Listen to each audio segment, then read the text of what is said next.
મોદીની સરકારમાં કયા પ્રધાનો હશે કે જેમને કોઈ મહત્વપૂર્ણ જવાબદારી સોંપવામાં આવશે, પ્રધાન પદ સોંપવામાં આવે, તેને લઈને અલગ અલગ નામોને લઈને પણ ચર્ચાઓ થઈ રહી છે, જેમાં શિવરાજસિંહ ચૌહાણનું નામ પણ સંભવિત કેબિનેટ પ્રધાન તરીકે ચર્ચાઈ રહ્યું છે। આ સાથે અમિત શાહ તેઓ પણ કેબિનેટમાં હોઈ શકે તેવી પ્રબળ શક્યતાઓ છે। મનસુખ માંડવિયા જે પણ ભાજપનું એક અનુભવી નામ, તેનો પણ સમાવેશ મોદી કેબિનેટ 3માં હોઈ શકે છે।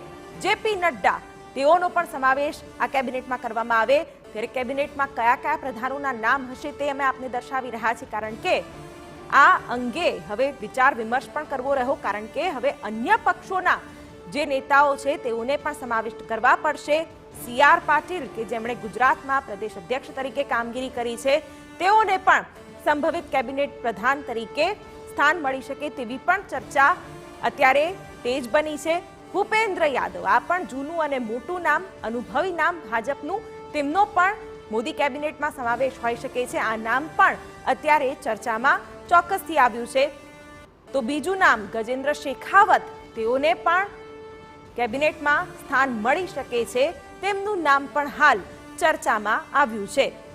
મોદી કેબિનેટમાં કયા કયા ચહેરાનો સમાવેશ કરવામાં આવશે, કેવા સમીકરણો સાધવામાં આવશે, તેની પણ ચર્ચા અત્યારે તેજ બની છે। વીડી શર્મા તેઓનું પણ નામ કેબિનેટ પ્રધાન તરીકે હાલ ચર્ચામાં છે અને તેઓ પણ સંભવિત નામોમાં અત્યારે ગણાઈ રહ્યા છે।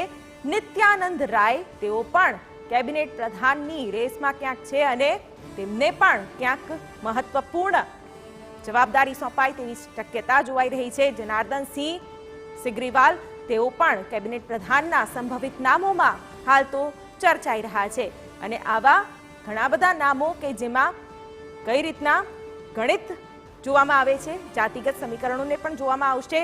લલ્લનસિંહનું નામ પણ સંભવિત કેબિનેટમાં હાલ તો ચર્ચાઈ રહ્યું છે।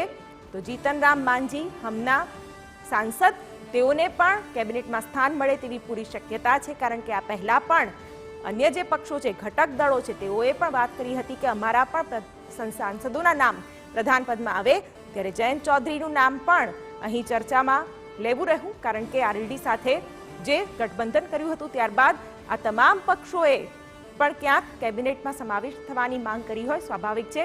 ચિરાગ પાસવાન તેનો પણ કેબિનેટમાં સમાવેશ થાય તેવી સંભાવના હાલ તો જોવાઈ રહી છે।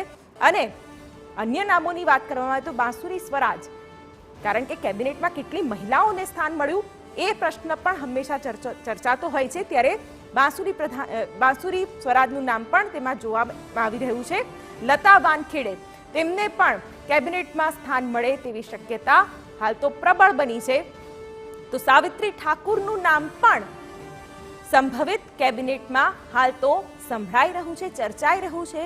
કયા ચહેરાઓ હશે, પરંતુ આ જે ચહેરાઓ છે તે તમામ ચહેરાઓ અત્યારે ખૂબ જ પ્રબળ સંભાવનાઓ સાથે તેમના નામો ચર્ચામાં ચોક્કસથી આવ્યા છે।